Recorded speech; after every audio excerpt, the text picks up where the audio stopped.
Hi, and welcome to Bloody Good Screen. A very random interview this week, and we'll be adding on to the podcast, so you'll be able to see it in video and hear it on audio. I have the honor of speaking to a director who I'm a very big fan of. We've covered his movie Eden Lake in the past, and as you guys know, I'm a huge Eden Lake fan. A fan is probably not the right word to use on that film. Very, very bleak, but I love that film. And also the director behind The Woman in Black. So welcome to the podcast this week, James Watkins. Hey. Hi. Thank you for coming to the podcast. I'm a huge fan of your work. I absolutely love Eden. I say love Eden Lake. Yeah. But the film with the most grittiest, brutal ending of any film that I've ever watched in all of horror. So it's such a heartbreaking ending. But talking about heartbreaking ending films, your brand new film is Speak No Evil. We all know that this is a reimagining, I'm going to call it, of the 2002 film.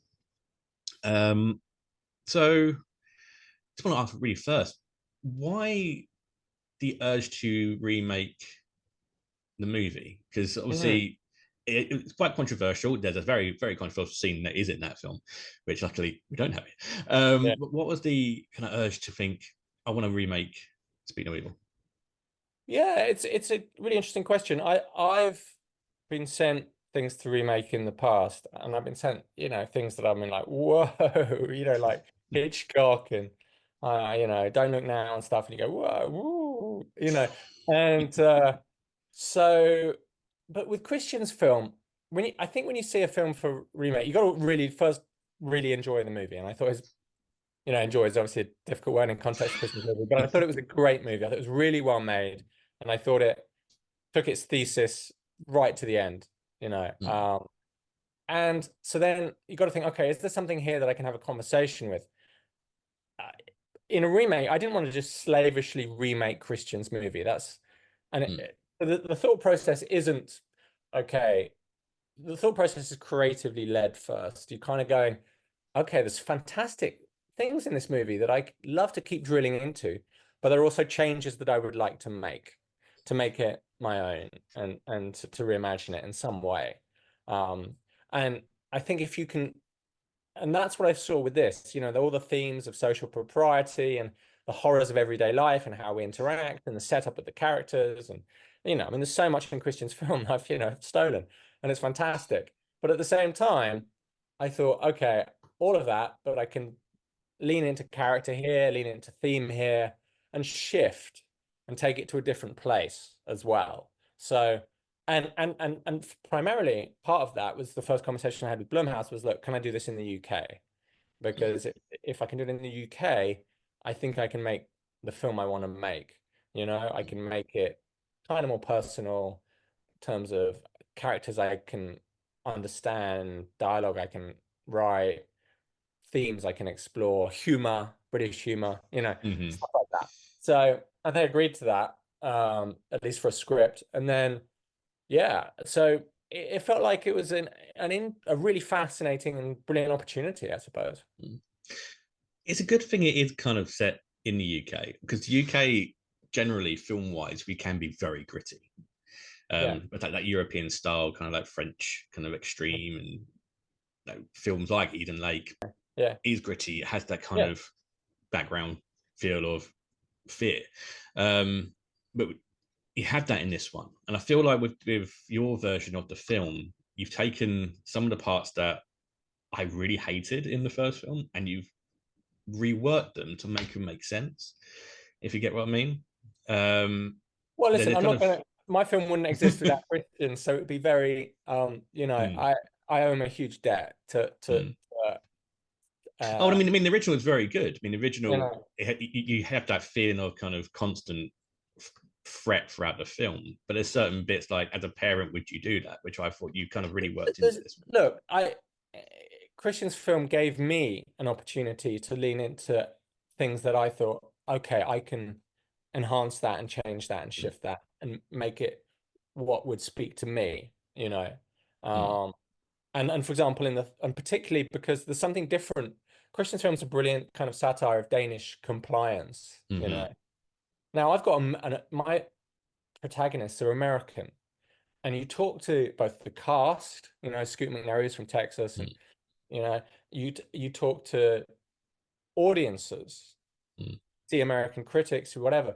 There is no way that those American characters wouldn't get to a certain point where the cat's out the bag, where they mm, would at least try mhm. to. And there's a point at which I thought was I wanted to shift so that there's a point in the film where that notion of the satire of social compliance changes into something else because it's no longer about being polite. It's just about everything's out there. It's not subtextual.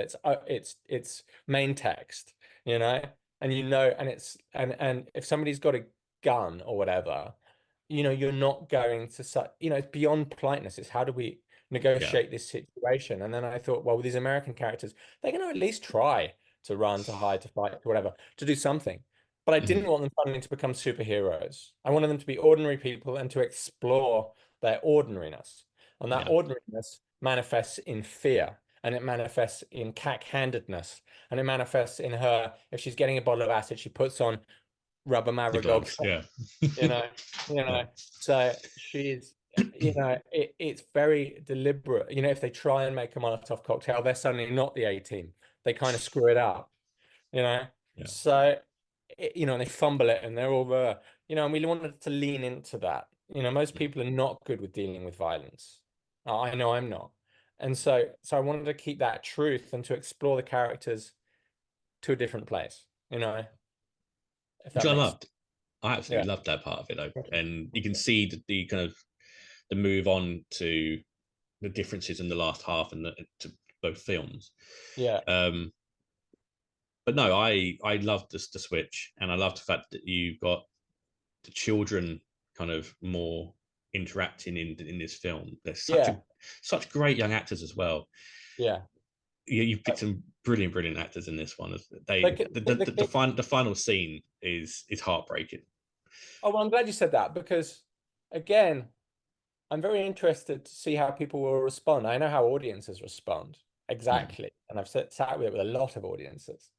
But you know, um, I don't feel like I've suddenly created a Hollywood ending. I sort of feel, particularly when you look at the last image mm, of the movie, you know, I find it quite devastating. You know, mm, in terms of Ant's reaction and that shot on that place and what it suggests. You know, mm, so, um, you know, yeah, I think there is a sort of, yeah, and look, Dan, that he'd never acted before at all. So, I mean, all the actors in the film, I'm incredibly proud of their performances. I think they're all fantastic actors. And I just kind of, when I cast films, I kind of go after people who I'm a fan of.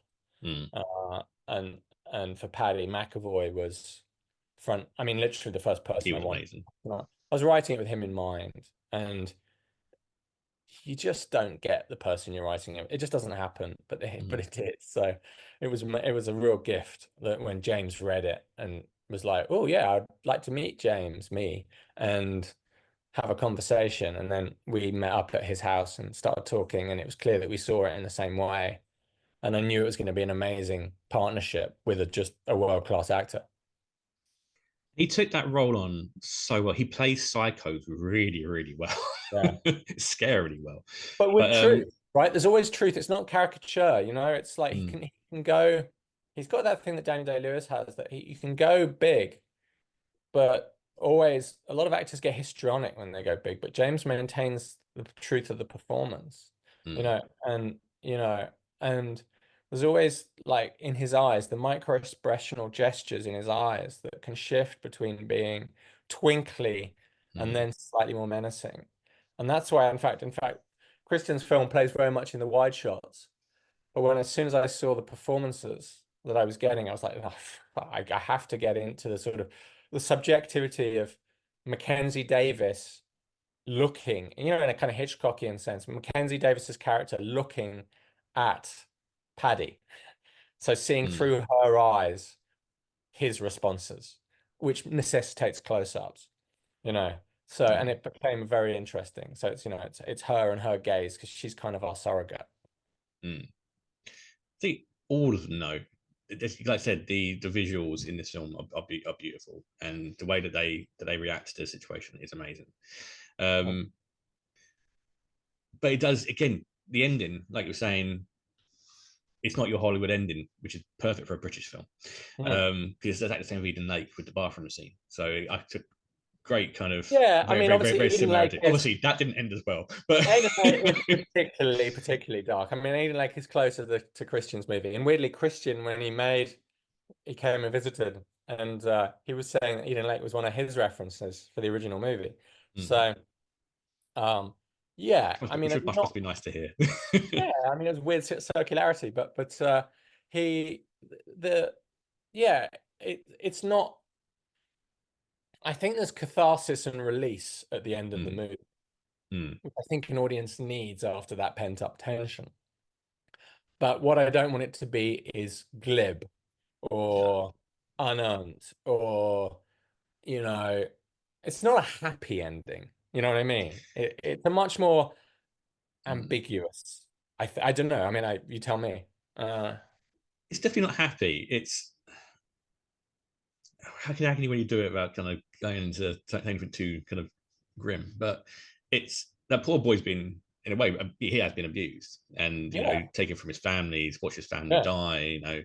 Had his tongue cut out, for God's sake.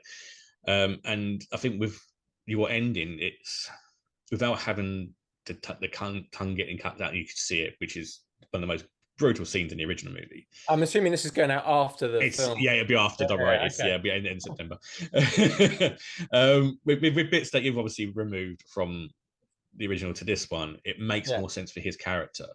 It's his release. He's getting, in a way, not his revenge, but his closure in every shot that he takes. That's how I saw it with his. Yeah, there's a release, there's a kind of, but also in that final image with the tears, there's a tragedy, I hope. It's like, okay, in a sense, the dam is breaking, and maybe that, you could say that there is some emotional release there. But at the same time, you're not suddenly going, all's going to be well with this boy, or even all's going to be well with their relationship. I don't, none of those things are a given, I don't think. It's not suddenly going, it doesn't cut back to them at the dinner table or having Christmas together. That final shot with them driving away, you can feel that. You just feel right near that end part. Your heart just kind of tightens up. Yeah. You think, how are they going to deal with this after? How are they going to help this boy, and how are they going to get on with their lives? Right. Good. Well, that's great. I know I haven't got much longer with you. I know this. I want to ask you so many more questions, but I don't have time. But something we do always ask on this podcast, I'm going to put you on the spot here a little bit, is normally get people to pick 3 films that either inspired them, that they love, or is kind of, I don't know. Okay. Yeah. Explains their work.